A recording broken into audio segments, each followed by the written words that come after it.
Puji Tuhan, selamat pagi Bapak Ibu Saudara yang dikasihi Tuhan Yesus Kristus. Pagi hari ini kita akan kembali mendengarkan renungan firman Tuhan. Firman Tuhan pagi hari ini saya memberi judul Belajar Percaya.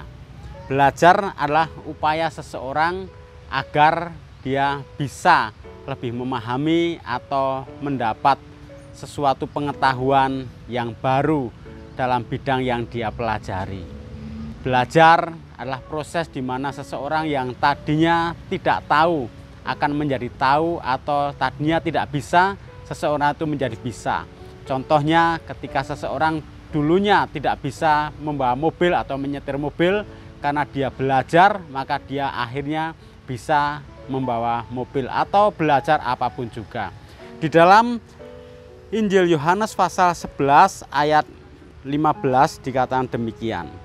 Tetapi syukurlah aku tidak hadir pada waktu itu, sebab demikian lebih baik bagimu, supaya kamu dapat belajar percaya. Marilah kita pergi sekarang kepadanya.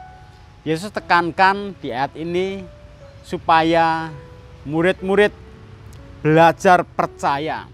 Lewat peristiwa kebangkitan Lazarus, kita pun juga diajar atau diingatkan supaya kita dapat belajar percaya dari kisah kebangkitan Lazarus.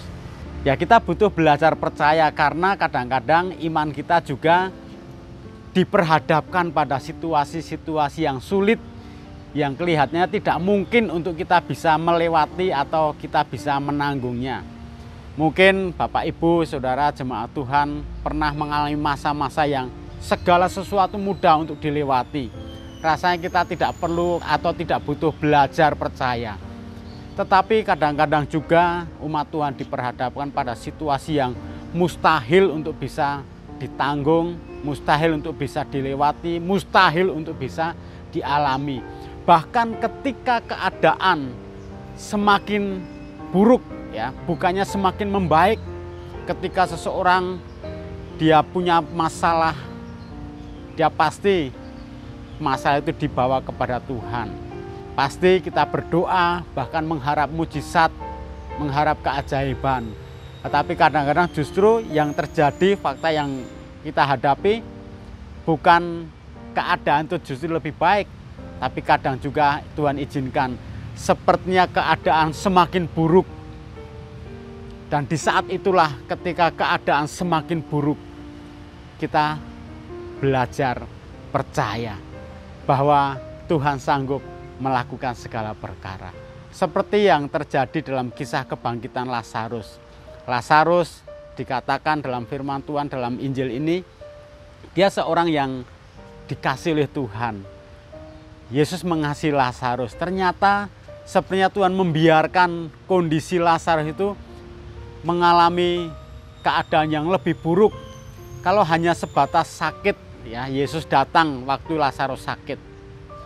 Mungkin Maria dan Marta masih bisa berharap, tidak perlu belajar untuk percaya kepada Yesus bahwa kalau hanya menyembuhkan sakit penyakit Yesus sudah biasa. Itu bagi mereka.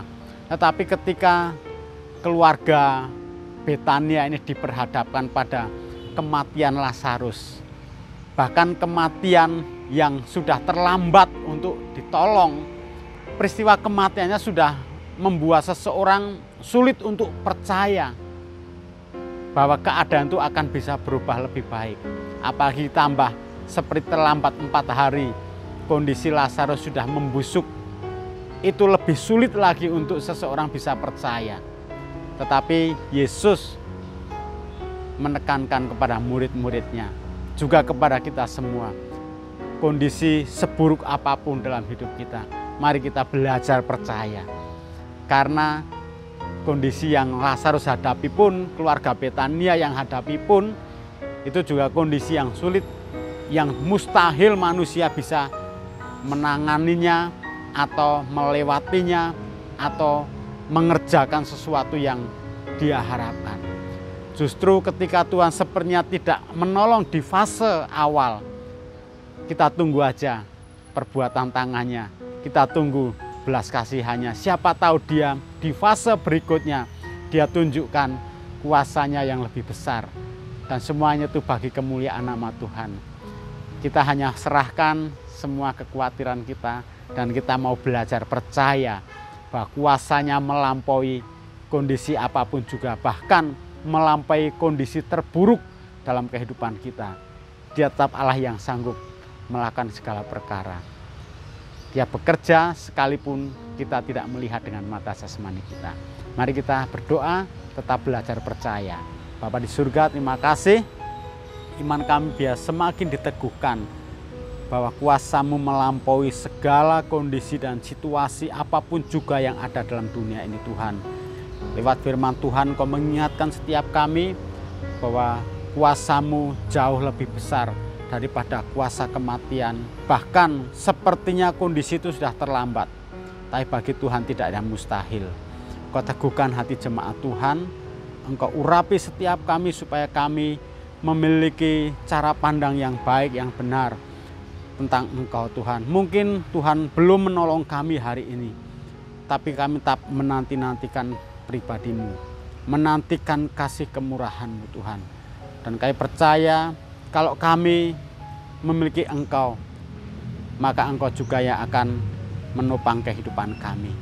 Kami percaya kuasa Tuhan tak terbatas bisa mengadakan mujizat, tapi kami juga percaya kuasa Tuhan yang tak terbatas sanggup mendatangkan kebaikan lewat segala perkara dalam kehidupan kami.